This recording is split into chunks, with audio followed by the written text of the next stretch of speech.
Un samedi, une pensée de rien, des esprits chagrins ici et là, une réflexion.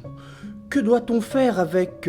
vous savez, non? Eh bien, que faire avec le coq chantant sur son tas de fumier? Faut-il prêter attention à l'étrange bestiole fat? Jugement de valeur? Pardonnez au narrateur, mais voyez-vous, il y a des soirs comme cela où une question bestiale vous retient dans l'heure réelle. L'onirique disparut.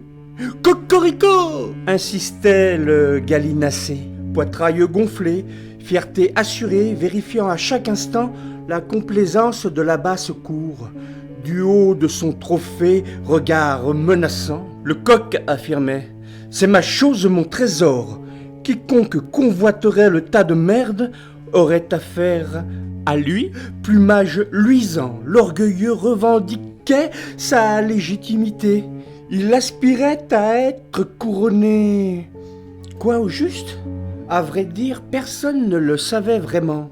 Le raisonnement du paradeur manquait de logique.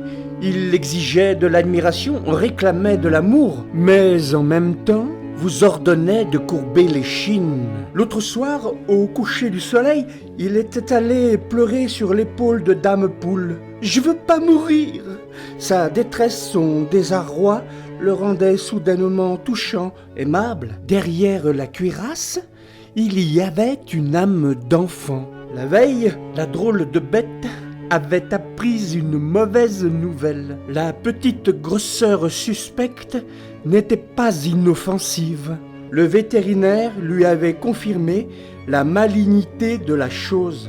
À croire la faculté de médecine, il était plus prudent de préparer l'inévitable, de prévoir le don du tas de fumier. Le caïd de la basse-cour ne voulait rien savoir. Ce trésor était à lui. À l'entendre, son bec vengeur faisait frémir les convoiteurs de tout poil, ou devrais-je dire, de toute plume. « Cocorico !» chantait la bête à la crête pâlissante. L'urgence était pourtant là, mais il ne céderait sa place pour rien au monde. Il jetterait ses dernières forces à préserver son bien. Il souhaitait, en son fort intérieur, être intronisé roi des cons. Cocorico!